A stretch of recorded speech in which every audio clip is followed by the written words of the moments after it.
All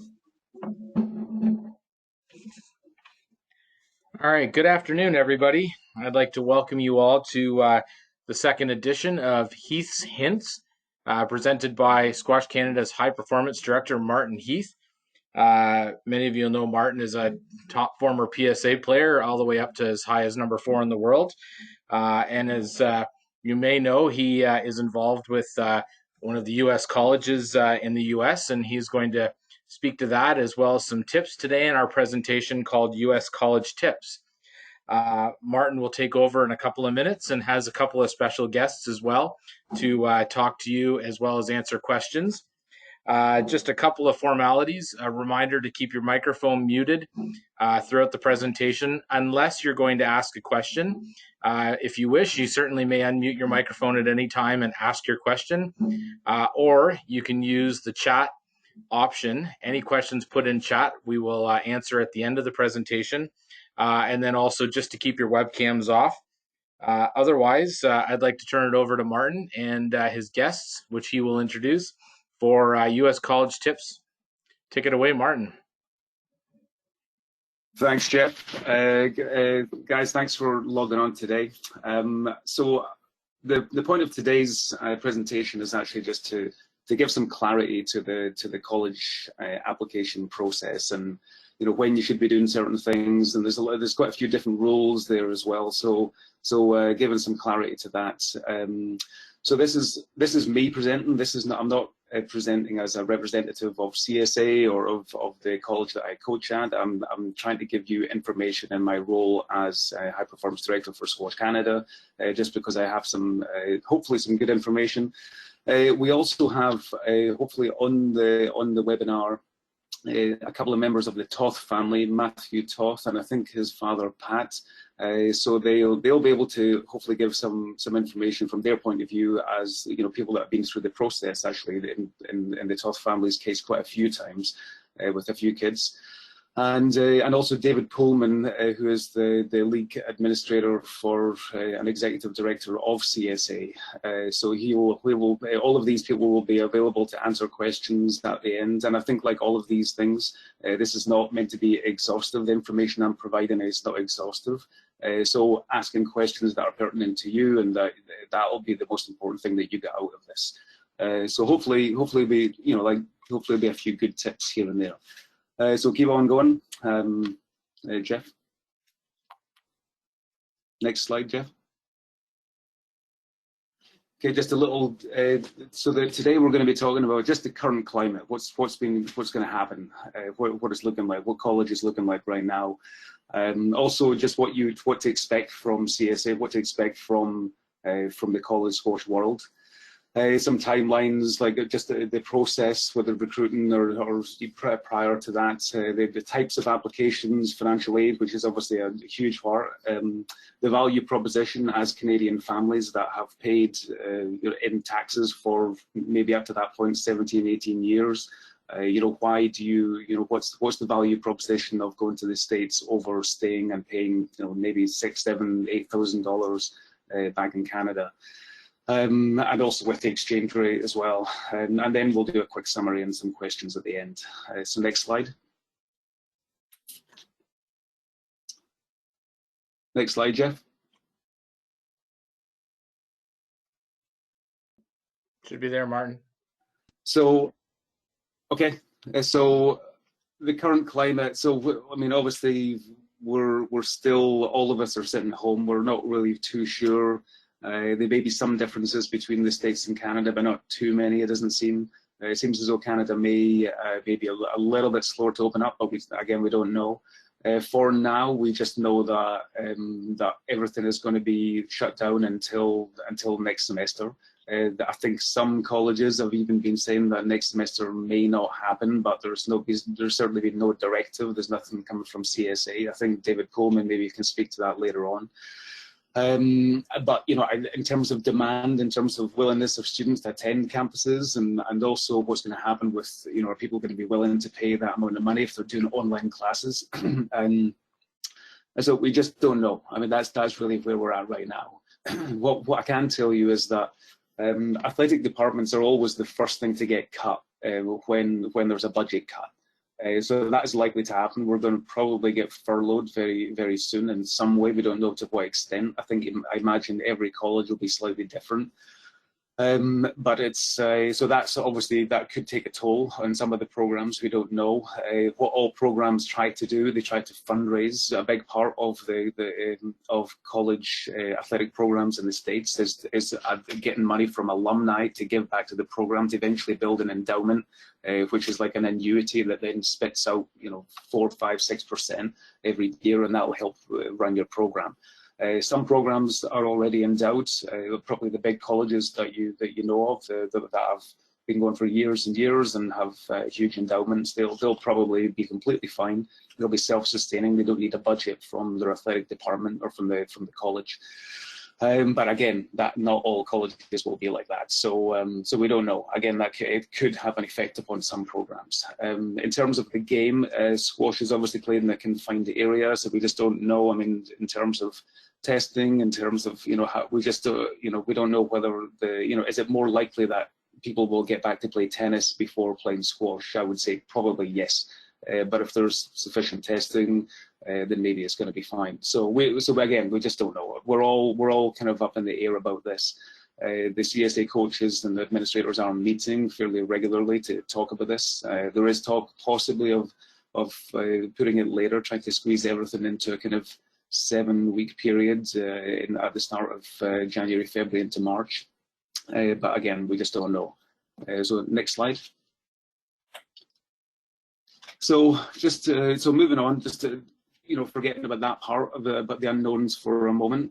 So in terms of where the CSA fits into World Squash is that it's really the whole reason that colleges help fund programs. It's an educational mission. There's a few different reasons that this beyond that in terms of athletes tend to give back more money as alumni because they feel more connected to the college. They probably still keep in touch with some of their teammates. So it's good for fundraising. It's good for alumni dollars. But really, the main reason that it exists is it's an educational mission. You get to practice sportsmanship, integrity, fair play, how to operate under pressure, and while at the same time trying to obviously be an excellent student. So this is the main reason. You're not entering CSA to be the most successful player you possibly can be at any cost. You're entering to be put under pressure, and practice teamwork, leadership, and really and be put under pressure and react in the right ways, to practice the right characteristics. So that's the reason that it exists. The main reason is that it's an educational mission. So the way that I like to look at it is that there's always fulcrum moments or pivotal moments where you can kind of you might snap at the referee or blame someone else or just let loose a little bit. But in those moments is like you kind of sublimate your own self-interest and towards a greater interest, which is the CSA mission values, which is so that's an important part of this. Entering it's not about just about winning. Certainly that's a part of it, but it's about doing it in the right way. So that's the atmosphere of this, which I think is important to mention. Another part to mention is that CSA is not an NCAA sport, but what happens is that the rules of CSA basically say that you follow the rules of the NCAA of the NCAA affiliation of your college. So if you're a Division III college, you abide by Division III rules. If you're a Division I college, you abide by Division I rules. And then there's a bunch of leagues on top of that kind of might have more restrictive rules. For example, Ivy League or NESCAC or Liberty League, they may have different rules that tend to be a little bit more restrictive. So that's how. But we're an open division. We all compete against each other. Maybe if we increase the number of Division I colleges playing that have varsity status, which means we're supported by the institutions, possibly we could get NCAA status and split into D1, D3. There's no Division II schools right now, but that's but again, this is just to give you a little bit of information on what we're doing. So next slide. So the timelines. This is a big part, an important part, and the reason I put it right up front is that you can. So this is not exhaustive list. Obviously, this is just to give you a kind of snapshot. If you want more information or more specific information, David Pullman wrote a great piece on the CSA website. So that's the NCAA recruiting rules, which you can click on the link, and that has all the dates and you know, and again, it's like it's not exhaustive from that point of view. Every college has slightly different dates for things, so you need to be able to, you know, you need to be able to look at the college and comply with their dates. But in general, what at the moment, what we're looking at is that there's no in-person contact, no visits for now until May 31st. I mean, that seems kind of obvious, but it's important to say. You are allowed electronic communication, which maybe some of you that are on here have communication with coaches already. So in terms of visits, in terms of how you can actually start the kind of formal process, there's an unofficial visit and there's an official visit. When you first think about colleges and then eventually you want to visit colleges that you're interested in, you're allowed to do that from September 1st of your junior year. So there's, or at least you're allowed some coach contact before at that time.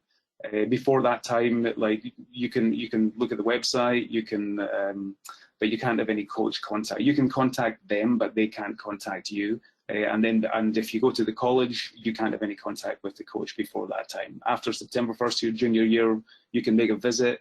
And you can get tours of the college. It's on your own dime at that point. We'll go into a little bit more information about this later on.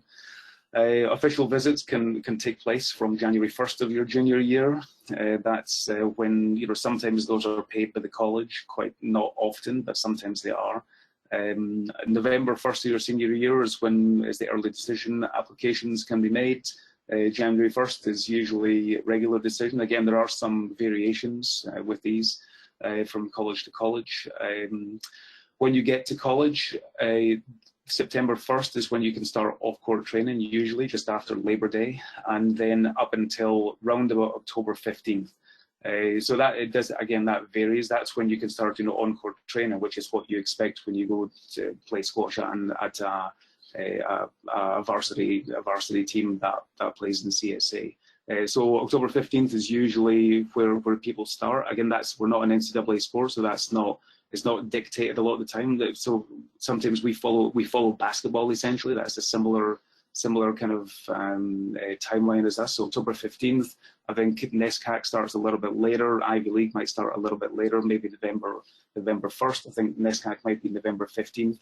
So every college every league has a slightly different date to start, but there is a good 6 to 8 weeks from when you get to college to just kind of navigate classes and do off-court training and try to get some normality when you arrive in college and manage your time. That's a massive part of when you first arrive at college, is how to manage your time. So next slide. So I'm not going to read through all of this. I think this is information that you can go to, you can look at yourself. But you know, from my point of view, when you enter sophomore year of your high school, I mean, that's really when you, at a minimum, need to start thinking about the college process. You're not going to be visiting necessarily. You're not going to be contacting the coach necessarily. You can do, but they can't contact you obviously until September 1st of your junior year. But in that year, that's when you're going to be taking SAT prep courses. You're going to be thinking about the types of programs that you might be interested in, where you might want to play. So that's a good time, a good moment to kind of think that this is when this is going to happen. It might be before for some people, maybe after for some people, but it's a good piece of advice.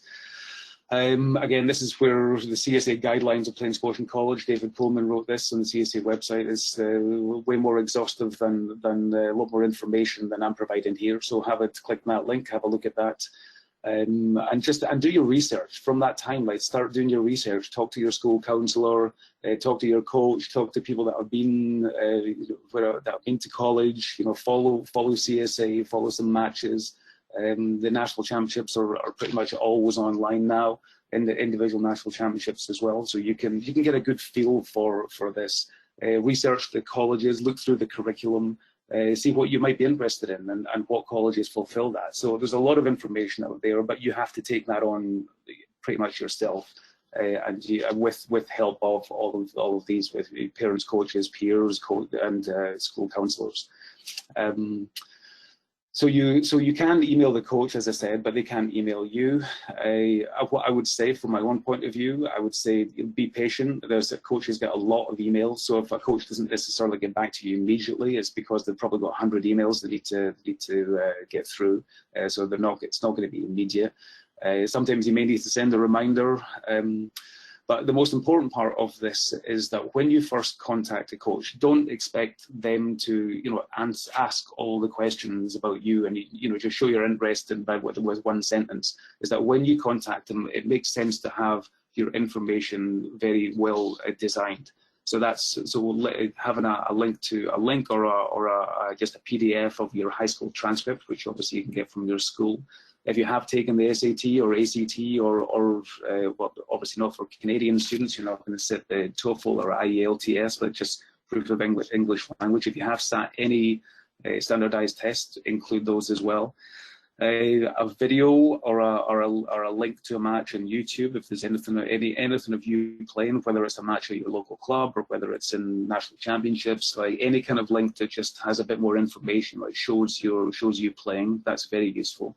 Some kind of area of your academic interest is useful as well, just some information about who you are. Not a lot. I mean, it shouldn't be many paragraphs, but just a little bit about who you are and why you're interested. If you don't know your academic interest, that is completely fine. You're not meant to know everything when you're 16 years of age, 17 years of age. You're not meant to know what the rest of your life is going to look like. But if you do have an academic interest, say it, and keep it simple and relevant. And so, I mean, I get a lot of resumes that have results from under 13, under 15, and things like this, and it's just not relevant. And it's so provide that information, make it simple, make it relevant, informational, friendly, and you'll get a good response, and you're more likely to get a quicker response, and you'll start the process quicker. And from there, once you have reached September 1st of your junior year, try to make an unofficial visit. And what this is really trying to do is to give you the information. Just get a feel for the college. Just get a feel for the atmosphere. Get a feel for, so colleges will usually offer information sessions. They might even interview you, which is actually a very good thing to do. It seems quite intimidating, but it's actually quite informal, and it just declares your interest, and it means that they kind of tick a box. The admissions department will tick a box. Okay, I've talked to this person. They know who you are. That helps you, and also you can get a campus tour. And also at some point it may be possible to meet a couple of players from the team or the coach at that time as well, as long as it's after September 1st of your junior year. So that gives you a good feel. I would say, my view on this is that you try to do as many of these as you can. The traditional thing is that probably in spring, when the weather gets a little bit better, you jump in a car, or if you're flying in somewhere, you rent a car and you just drive around a bunch of colleges. They tend to be mostly on the East Coast, so you can kind of drive, over a period of a few days, you can drive to quite a few. So I think this tends to be that tends to be the kind of the process, and so if you can hit kind of 5 or 6 colleges in that time, it's going to be helpful. It's going to give you a lot of information. So as you go through the process, it helps to kind of prioritize, helps you to break it down into what's important to you. Like and a lot of people don't know this, but the cost obviously is a massive part, and it's probably the biggest part for most people. Academic interest is probably the biggest part, but there are other parts of this as well. Do you want to be on a small campus, or do you want to be in a big campus? Do you want to be in a city? Do you want to be in a kind of a cityscape, which is maybe not so much campus, but you get to be in a big city like New York, or would you prefer a more contained campus, which is safer, more predictable? You feel like you're protected in some way. You want to factor in like how you get on well with the team, whether you feel like you get on well with the team, whether you fit in. whether you fit in with the coaching staff, whether, just you try and pick up a little bit of information on this as well. But this is the reason for unofficial visits and official visits, is that you try to pick up this information. There shouldn't, obviously most players, most coaches, very nice, and they know what they're doing. They're, very competent, and so there shouldn't be a lot of variation in this. But you got a feel for certain people, and so you just might feel more comfortable. So.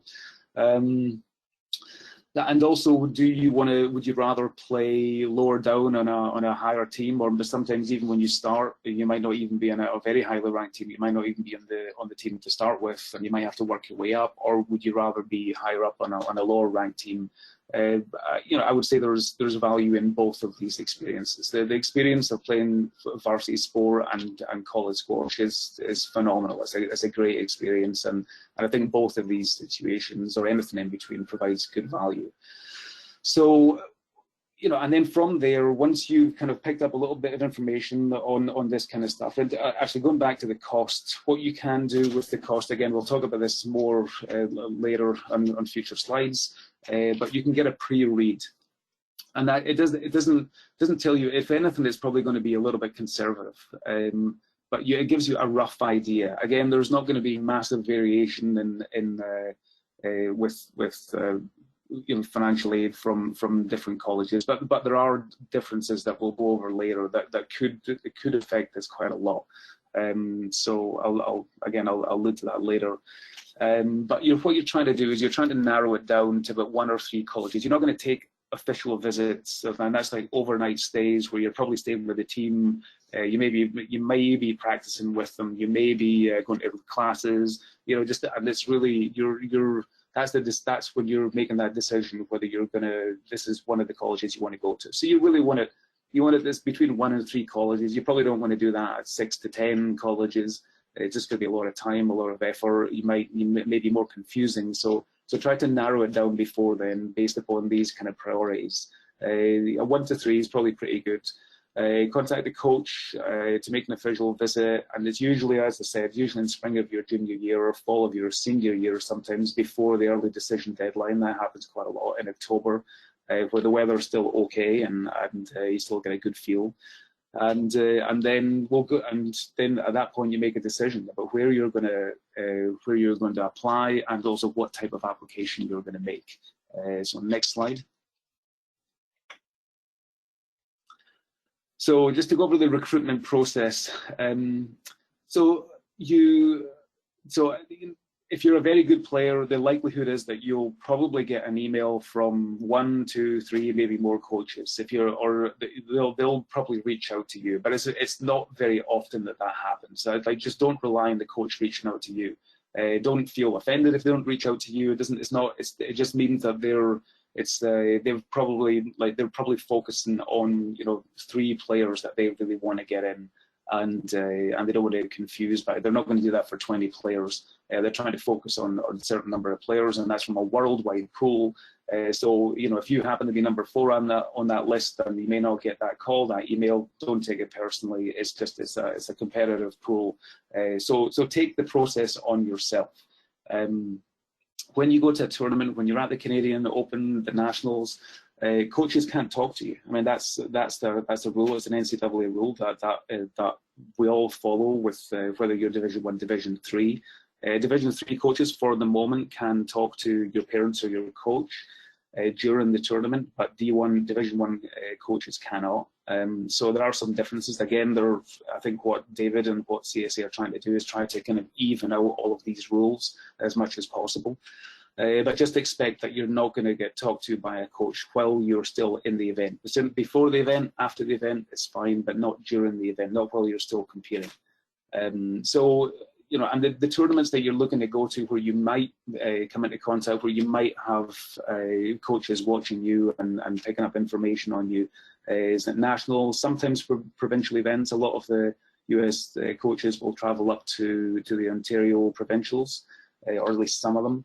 The US Open, British Junior Open, Dutch Junior Open, Pioneer, maybe Scottish Open, good events to be noticed. Sometimes coaches will head out to the Far East, or maybe even the other places. But these tend to be the typical ones that some of the coaches will go to just to pick up a bit of information. from my own point of view, if it's something like Harvard, everyone will, they've got to pick of who they want essentially. But really, what a lot of the coaches are trying to do, they're trying to look at players that they're not necessarily, other coaches are not looking at necessarily, that represent great potential. So that's quite, so again, this is not always about your ranking, your results. It's quite often about whether you're a good person, whether you fit in well with the team, whether you represent good potential, can you be developed, with good coaching and being in the right environment. So I would say that's, that it's not just the markers of ranking and results. It's sometimes just the potential that you represent, and that's why that video is very important for you to send, for Megan to send. And also just like how you fit in, your kind of personality, your characteristic, work ethic, these are important things. So coaches will usually get 1 to 3 picks. The whole point of, so the reason it's called varsity sport or club sport, when a sport is varsity, that means that the college supports it in some ways. And there's a bunch of benefits that come with that, is that they usually give you some kind of budget, whether it's operational or they pay a salary, they give you the coach benefits and assistants and an office and things like this. But also they get admissions support. And what this usually does, it just means that you can highlight, either between 1 to 3 players that have the right academics, the right the right character, they kind of fit. The coach kind of puts a little star on those players. They try to focus on them, and then they try to get them admission. And and there's no hard and fast rule about this. But roughly, because there's an acceptance with the admissions department that when you become excellent at something, you become very good at something, enough to be recruited to a college, they expect that you're not going to be quite, put as much time into your academics, and so they give you a little bit of leeway with that. So roughly that's about 10% in terms of grades, in terms of standardized test scores. It's probably anywhere between 5 to 15% sort of reduction. Beyond that, it's probably not going to work. You certainly need to have your academics above a certain kind of floor. The Ivy League certainly have this. They've got this. They do this with an academic index. They kind of put all your scores into an algorithm, and it outspits a number. And if you're below that floor, it's just not going to happen. So that, but that's my anecdotal kind of bit of information. It's not to be taken too seriously, but there is, just to know that that's really that's the part of the process, is that the admissions department will try and help the coach get players in, but you still need to be obviously very academically proficient. You can't represent a risk to the program that you are at risk of not completing the a 4-year college. So obviously, but it's roughly around about that. You get a little bit of leeway. And as I mentioned before, unofficial visits are on your own time. The programs can't pay for you when you do your first visit, or unofficial visits. Official visits occasionally might cover your expenses. Every college will have a different policy. Most of the time they won't pay for you to do this, and occasionally they might help you out with some expenses or pay for a bus ride or a flight. But it's not standard, so don't expect it. But occasionally this will happen if they're trying to actively recruit you. Next slide.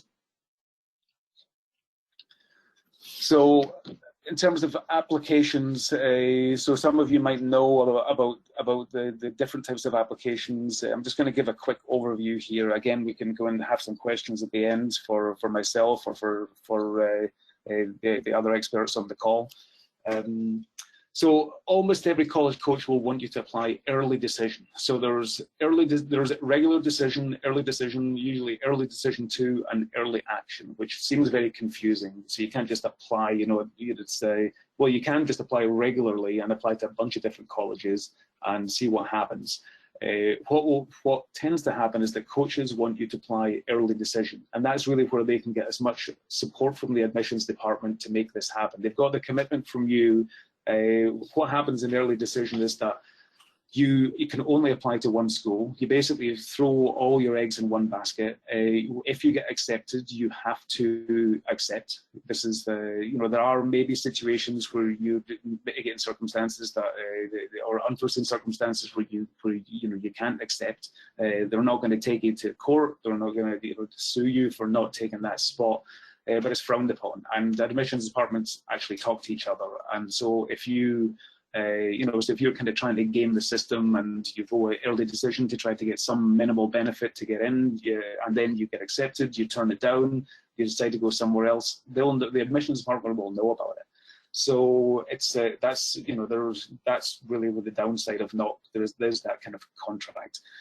But the downside of that is that you don't really, the financial package that you get, it's you're not choosing between 6 different financial packages. You've got one financial package. You can sometimes appeal that. There's not going to be a massive variation. Like even if you get a little bit more, or your appeal is going to be successful, it's not going to be a huge amount of money. It's not going to double. It might just be like a little bit of benefit, which caters to your circumstances might have changed, for example, or maybe exchange rates change in a certain time, and that it makes a bit of difference. But really, that's really what most coaches, when you go early decision, it's a little bit controversial. There is the feeling that it maybe favors applicants that have the means to be able to make that choice. I don't really want to talk about the politics of it, but just to mention that is still a choice that you can make. Early action, that's a little bit different than early decision. Still can be restrictive and it can be binding. I mean, restrictive as in you can only apply to one college. Some early action you can apply to more colleges. Some early action is binding. If you get in, you have to accept. Maybe you can. But others are not. So it can be a combination of any of these things, and really what early action is just a way to find out earlier, and then so if you don't quite make it at that point, then you can apply regular decision to a lot of different colleges. So go back or go forward, Jeff. I think you changed this slide. So if you can go to the early action. Okay, perfect. Yeah. So I don't want to focus too much on early action. It's just a way to apply a little bit early. If you don't make it, you can apply a regular decision. So what regular decision is that it's usually January 1st. Again, there is variation there. Early decisions usually October 31st, November 1st, in that time frame. You're usually going to find out before just after the Canadian Open, US Open, around about mid-December kind of time. So which is kind of nice. I mean, that's one of the major benefits, is that you find out earlier, before, let's say winter break or Christmas, that you're going to, that you know where you're going to go. You can kind of, I wouldn't say relax at that point, but it takes a little bit of stress off. Whereas regular decision, you apply before January the 1st. Maybe there's a little bit of variation, but it takes a little bit of time. It's a lot of applications in that time. And so admissions department are slower. It might take until March, even into April, to get a response. And then basically it's May 1st when everyone's got to get their deposit in and make a decision. So you don't have a huge amount of time to make a decision, and it's a long time. You're waiting until this time to find out where you're going to go. So that's a big difference. That you've got 4 or 5 months difference between regular decision and early decision. There is early decision too. Quite often what will happen is that so colleges will offer, so if you don't make early decision 1 somewhere, you can apply early decision 2 another place. Again, it's restrictive and it's binding. The thought is again that you're kind of putting all your eggs in with one basket. You are going to get a better result. There is some evidence to show that admissions rates are higher for applicants to go early decision. I don't know how much that is. It's kind of quite hard to find out the stats on that. I would say that, when you talk to admissions department, they say it's not a huge amount of difference, but it's definitely higher for early decision. Probably because it's a lower number of applicants and it's easier to make decisions at that point. And you're showing your interest early. It tends to be lower for early action for your interest. So again, it's like, you're kind of weighing up all these benefits and costs. And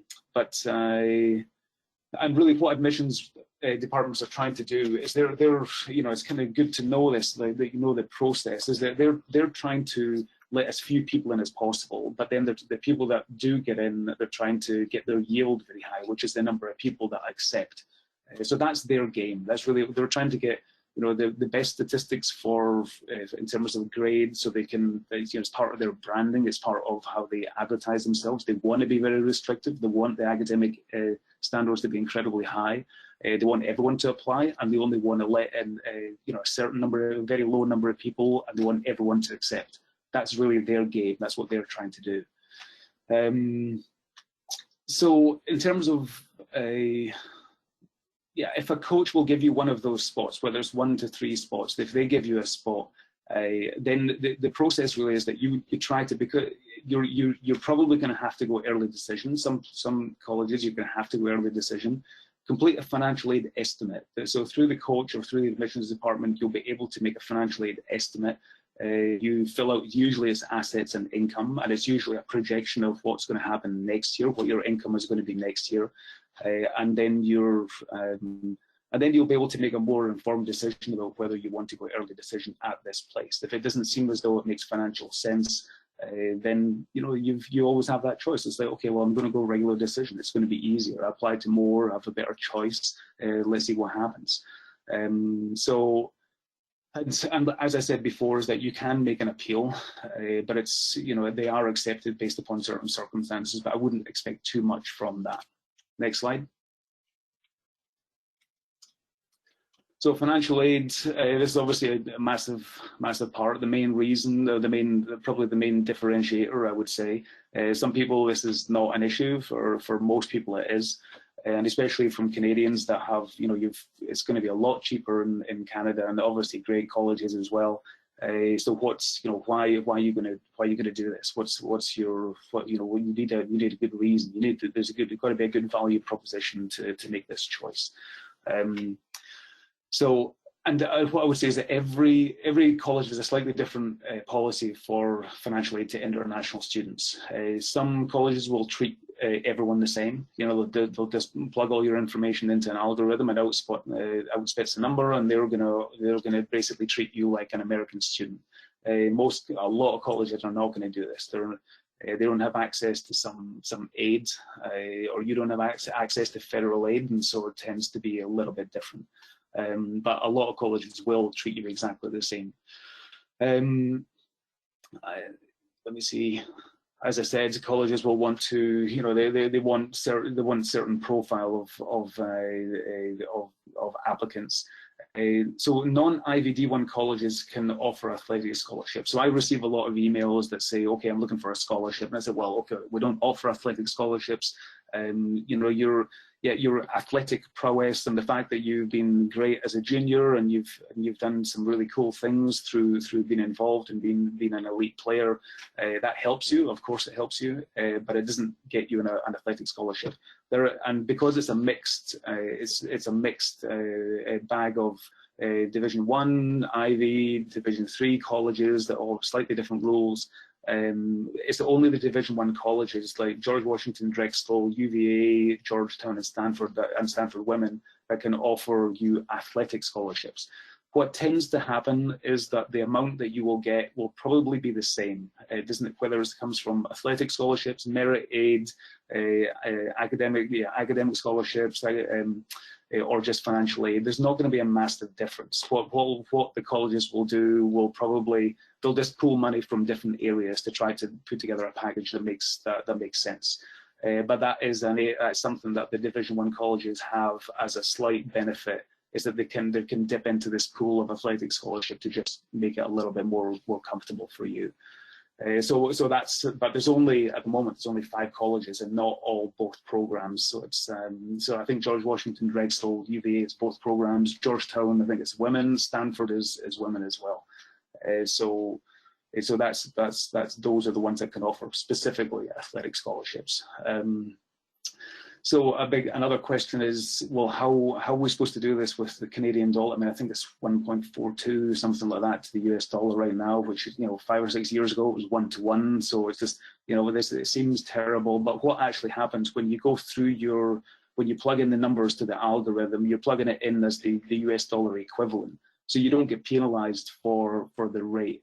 The way that you could get penalized for the rate is as it changes over the 4 years. And in that time, you can make an appeal, like a hardship appeal to the college to try to change this. which can be successful. If it's minor changes, you're not going to make an appeal. If it's a huge change, then it can be successful. But really, it doesn't make a difference when you make that first application and then you plug in your assets and your income to the financial aid application. So that's not something to worry about for now. Next slide. So just in terms of the value proposition, I mean, why are you going to make that decision? Why are you not going to go to U of T or UBC or Calgary or Queens or whatever you're thinking about? Like, why are you not going to these great colleges? Why are you going to go to the States and possibly pay more money? And so this is, it's a kind of grey area, but I'll give you my impression is that it's an awesome experience for a start. Is that you've got the type of kids that are there, the type of student athletes that are playing college squash are definitely some of the smartest kids from different countries around the world. They're the kids in 20 years, 30 years time. They're going to be in very powerful positions and be very influential. Obviously, not all of them, but quite a lot of them will be. And so you have access to these people. There's going to be like a huge number of student athletes that are going to become your friends. You're part of the same group, and it's a great contact base to have. And that's not to mention just on your own college. I mean, this from my perspective of coaching international kids is that they're all, they go to each other's weddings now. They keep in touch. We're having Zoom calls with people that have been in the team 15 years ago, and it's a community that you'll be a part of. And so being part of that, I don't know whether that happens at Canadian colleges with teams. I would say probably in some way it does, but probably not to the same extent. But it definitely, there's a shared experience there that means that connects you, and it's a cool community to be a part of. And that's not to mention that you're, the elite historical institutions that have got great brand value, the elite players and coaches. I mean, when I came into college squash about 15 years ago, it was hardball coaches essentially, and now you look at the coaches, it's all ex number ones, very highly ranked players that have transferred into coaching, and now the standard of the players that play, it's incredible. I mean, there's players that are within the top 40 level in the world that are playing college squash right now. So, and obviously when you've got guys like Ali Farag and Amanda Sobey coming out, it's great. I mean, it's great for college squash. And that is that you're part of that environment as well. So, and also the signaling as well. So will you have this, playing on a varsity team in Canada? And maybe in some ways it does, but it's probably more highlighted the fact that you left your country to go to a US school. It's a cool thing to do. It signals a certain kind of risk profile, signals courage. Also being part of this team and going through this process signals all these other things like teamwork and work ethic, leadership, the ability to handle pressure, which is huge, the ability to fight, and also, as with the CSA mission, the ability to win and lose with grace, which is, obviously incredibly important. And as I mentioned, the contact base for the career development is huge as well. And what I try to do is I try to give parents that are in this kind of situation, try to think about it, and there's a huge amount of value there. And obviously, at some point, when you're going through this process, you're going to have to put a dollar value on this. Is it worth $70,000 a year? Maybe to some people, but most people are probably not going to be in this situation. Most of them are going to have to make a decision. Is it worth, $10,000 a year? Is it worth $20,000 a year? You're going to have to make that choice, and it's probably worth going through all of this stuff, and prioritize and seeing the benefits, and then it comes down to whether you're willing to make this. Now whether that's you as a student athlete or whether that's a parent that's making this choice, probably more the parent in some ways, but it's worth having, worth putting that dollar value. And I'm trying to give you some information in this situation to be able to make that, figure out where the value proposition is. And how much that's worth for you, because it's going to be different for everybody. And because it is an enhanced experience, that's what I would say. Next slide. So I've just given you a little bit of a summary here, which you can look at. Just going over some of the main points about when to apply, what your responsibilities in terms of research and then preparing documentation. and the types of visits that you can make, like going through the process of narrowing it down, and then the application, and and then the kind of value proposition that and the choices that you're going to make to make this happen. So I think, that's pretty much what I've, so there's some useful information. It's not exhaustive, obviously. So hopefully, if I'll happily field any questions. I think the next slide is questions. Yeah. So I'll happily field any questions. David Coleman, obviously, this is his day in, day out. This is what he does, and he's written some great information on the CSA website, which I've given you a couple of links that you can look at. And also we have the Toth family. So Pat Toth and Matt Toth have obviously been through this experience. Pat Toth, I believe, has had 3 kids gone through this process, 1 currently in college, or 2, there would be 2 currently in college, but Matt is just about to graduate. So all of us will answer any questions, and I think it's, I think that's what you'll get out of this, is answering the questions that are specific to you. So yeah, fire away.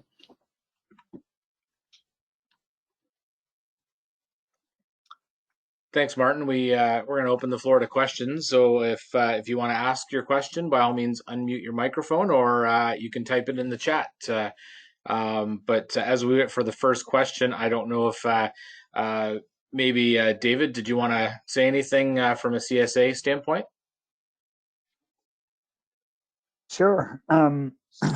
Thanks so much to everyone, Squash Canada and Martin, for inviting me. Really happy to be here. Martin did a great job of really hitting the highlights of the college squash recruiting process and also the value proposition that's involved. We're at a really exciting point with the College Squash Association. We've kind of reformatted things, restructured a little bit over the last few years, and so now we have an independent board of directors, and I'm the first full-time employee that the CSA has ever had. So we're moving forward with some regulatory stuff, but then also the level of play continues to go up. The number of opportunities continues to increase. There's really a place for everyone, and we'll continue to kind of make waves internationally. So we're really excited about where we are. I definitely support everything that Martin said.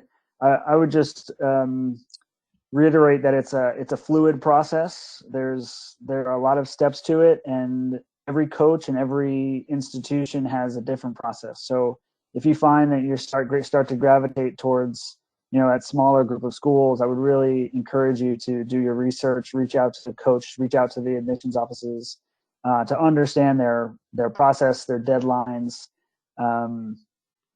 how they expect you to share the important documentation, how they expect you to apply, and what's involved in all of that.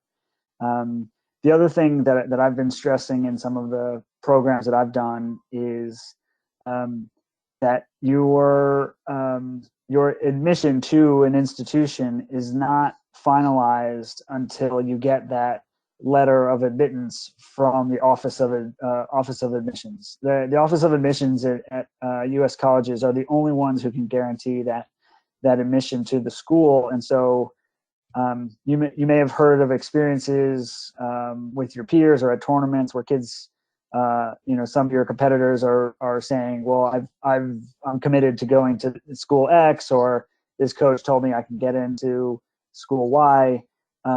Those conversations are part of the process, but they are not a guarantee of admission. And so you really have to see the process all the way through to the end, make sure that you're meeting all the application deadlines, make sure you're getting all the documentation to the coaches to ensure that you're staying online, because at any point along the way, if something falls apart, you're not guaranteed that admission until you get that letter from the Office of Admissions at the school that you've applied to. So and that doesn't come until at the earliest, if you've applied early decision, which is what one of the options that Martin talked about. The earliest that's going to come in is, say, December 1st or December 15th.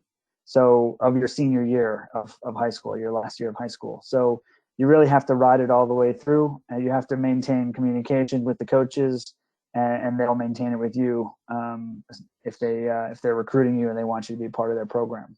So that, I think that's one of the most important parts. You see a lot of players post on social media that they're committed to going to places early in the process.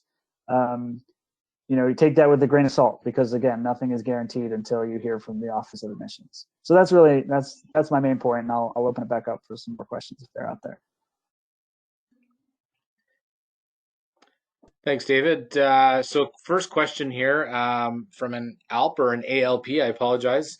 What is the step from college to the PSA? Martin, I don't know if you want to take that. Yeah, that makes sense. And maybe Matt Toth can talk about this as well a little bit, because he's in that process. So the step is that, is it good? Is college squash a good stepping stone to go to PSA? So I would say 15 years ago, no. I would say now, absolutely it is. It gives you a grounding in, probably makes you a tougher competitor. You've got great coaches, great players that you can play against. You've got facilities that pretty much give you everything that you need in terms of athletic training and gyms and all the right facilities to be a top class player. It's a great breeding ground for top class players. The one thing that you have to be wary of is that the workload is incredibly hard. It's that you're not really going to be able to train like a pro. So there are some players that decide, okay, well, this is a great step for me because I want to study, I want to get a degree behind me, but I want to go in PSA and I want to use this as a kind of training ground for that. And then they get in and then they realize that it's actually very hard work. And it depends upon the courses that you're going to do, but you're not going to be able to be completely and utterly focused. One of the biggest ways you can change your game is to change your technique, but it takes a certain kind of head space to be able to do that. It's not just about mechanically going along and hitting the ball and competing and training. It's actually, you need to be able to be relaxed and a little bit kind of plastic with your, if that's the right words, or malleable with your brain. You need to be able to be very relaxed and to spend some time and get in that headspace. And it tends not to be the kind of the arena to do that. It tends to be the arena to kind of get things done and to practice. So the things that you already know, and just do that slightly better. Become a better competitor, become fitter, become stronger. Technical change, I would say, is definitely harder because it's not the headspace. You're too busy. You get too many things to do to devote like a certain amount of time towards relaxing and letting this happen. You can do it now. You can do it during the summer, but it's difficult to do during the time when you have a lot of pressure on you. But in terms of as a stepping stone, it could be a phenomenal thing. I would say that Amanda Sobey and Ali Farag, they were probably very good players before they went to college. In fact, they definitely were. This was part of the process. They were kind of destined to be very, very good anyway. I went through this process many years ago. I went to university in Glasgow and I trained very hard and I came out and went into PSA, and that it kind of, I wouldn't say that helped me in some way, but it probably gave me some time to be able to figure out like what I was going to do and the type of player I was going to be, and to get fitter, stronger. So the thing in Canada depends. There's a very small number of people that will be able to do this, but if you do get into the top 100 in the world, then you will have access to the athlete assistance program that Sport Canada gives, and so every year that you get this, you also get a year of free tuition that you can apply to undergrad or to postgrad. So that's something that Sam Cornett is doing right now. Graham Riding did this at undergrad when he was finishing his career. He decided to do a commerce degree, business and commerce. Robin Clark did this, I believe. I think there's quite a few players that have done this in the past. So it depends upon your level. If you're very good, then you can make that choice. You just go pro and you learn by baptism by fire, just by doing it. Or increasingly college squash is becoming an arena where you can go along and train really well and become a very good PSA player. So it's very, the only bottleneck I would say is the fact that it's difficult to make technical change. That's the kind of the one thing, because you're so busy, you've got so many different things to do. But I don't know whether Matt Toth has got some insight into this. Yeah, I mean, like, I think you pretty much covered most things, Martin. But I think it can be a good stepping stone. Like, I think in college it's easy to kind of get absorbed in like just the school life, like academics, like partying, friends, the social aspect of it. But if you're a very like self-determined person, like you definitely have access to all the facilities you need, like your team, great people to train with. As Martin said, like there's people in the top 40 in the world, and during the season you're gonna be playing like no matter what kind of match you play, it's gonna be tough. So it's like a great environment to improve your game. Like this year, I had a bit more time on my hands, so I was training twice a day, and that really helped my game. And just because I had access to everything, it was for me personally, it was a great kind of stepping stone to get better. But yeah.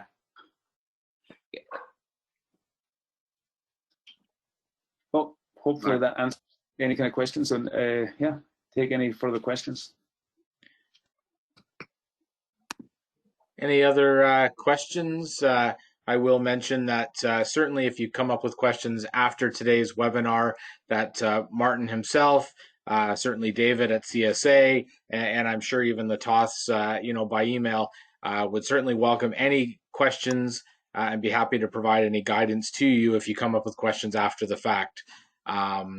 So I guess, given the time, any last call for questions? Anything at all? Martin, it's Ray here. What's your number of matches that you play a year in the college schedule? Hi, Ray. Well, the only mandated matches that you have to play is that you got to play 2 up and down from your ranking. So that you got to play the two teams above you and the 2 teams below you. So usually it's those that are mandated, and then you have to play your league. So we're like at Rochester, we're Liberty League, or if you're Ivy League, you play all the other Ivy League schools. If you're NESCAC, you play the NESCAC schools. Right. Those are the only ones that are mandated. But what tends to happen? And obviously it's restricted by budget in some ways. What you tend to find, but the Naval Academy that is run by everyone's taxpayer dollars, they tend to play 30 matches. But we will over the course of the season, we'll probably play about 15, anywhere between probably about 15 matches, and then obviously at nationals you play a few more. So it's in that region, like 15 to 18 to maybe 20. It's going to be. Maybe some teams do a little bit less than that, but it tends to settle around about 15. So, and I would say probably around about 8 of those matches, about half of those matches will be very competitive, like a lot of fun, very stressful. and that's where you're going to get those are the ones that you really enjoy, the ones where the crowd gets involved and there's pressure, and so there are quite a few opportunities throughout the season to make that happen. It's a fairly short season. I mean, it extends long, but tends to be mostly from mid-January until the end of February. That's when most of the matches take place. It's a very intense period, Right. But it's a lot of fun. Okay, thanks a lot. Good.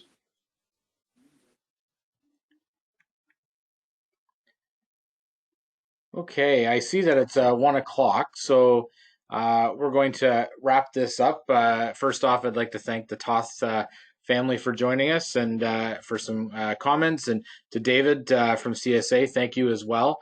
Hopefully this will get you lots of questions, David, going forward from some of our top athletes. And to Martin, thank you again for your wisdom on this presentation.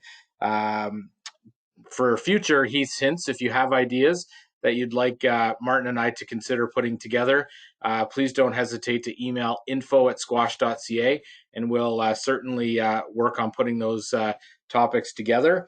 For those coaches that might be on the call still, just a quick reminder, tomorrow we have a Squash Canada Coach PD webinar that is related to understanding officiating for coaches. It is open to anyone if you're interested. And then in May, on Wednesday, May 20th, Martin is back with his Squash Canada Coach PD topic, Developing High Performance Habits, on May 20th. So I encourage anyone interested to attend. Coaches, certainly, if you want to attend, it gets you PD points for your maintenance of certification. Otherwise, I thank you for attending, and we hope you all have a nice day.